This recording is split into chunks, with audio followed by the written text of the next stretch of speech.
पुरसुकून शाम थी 14 अप्रैल 1912 की। टाइटैनिक खामोशी से शुमाली बहरेन ओकियानूस के बर्फीले पानियों में रवां दवां था। सिर्फ 2.5 दिन का सफर बाकी था न्यूयॉर्क पहुंचने में। समंदर बिल्कुल पुरसुकून शीशे की तरह हमवार था। रात के 11:40 से जरा पहले अंधेरे में कुछ पुरअसरार नमूदार होता है। जहाज के सबसे ऊंचे हिस्से में मौजूद निगरान दूर उफुक को देख रहे होते हैं कि अचानक धुंध में एक सियासा साया उभरता है। वो घंटी को 3 बार बजाते हैं, एक इंतबाही पैगाम बुर्ज की तरफ, सामने कुछ है।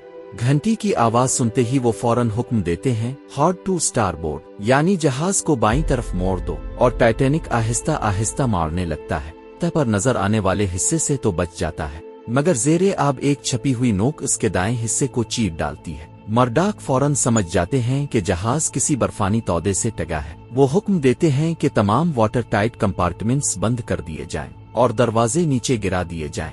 लेकिन पानी मुसलसल अंदर आता रहता है। चंद मिनटों में टाइटैनिक के ताकतवर इंजन रुक जाते हैं। तकरीबन 2:18 पर जहाज का अगला हिस्सा, जो पानी से भरा हुआ था, समंदर की तह की तरफ झुकने लगता है। पानी के दबाव और पिछले हिस्से के वजनी प्रोपेलर्स के बोझ से जहाज 2 हिस्सों में टूट जाता है। पिछला हिस्सा आसमान की तरफ बुलंद होता है, फिर आहिस्ता आहिस्ता लहरों के नीचे गायब हो जाता है। सतह पर सिर्फ चीख व पुकार बाकी रह जाती है। राजों की दुनिया में कदम रखना चाहते हैं? पूरा वीडियो देखें। वीडियो लिंक, नई मालूमात और हकायक के लिए सब्सक्राइब करें।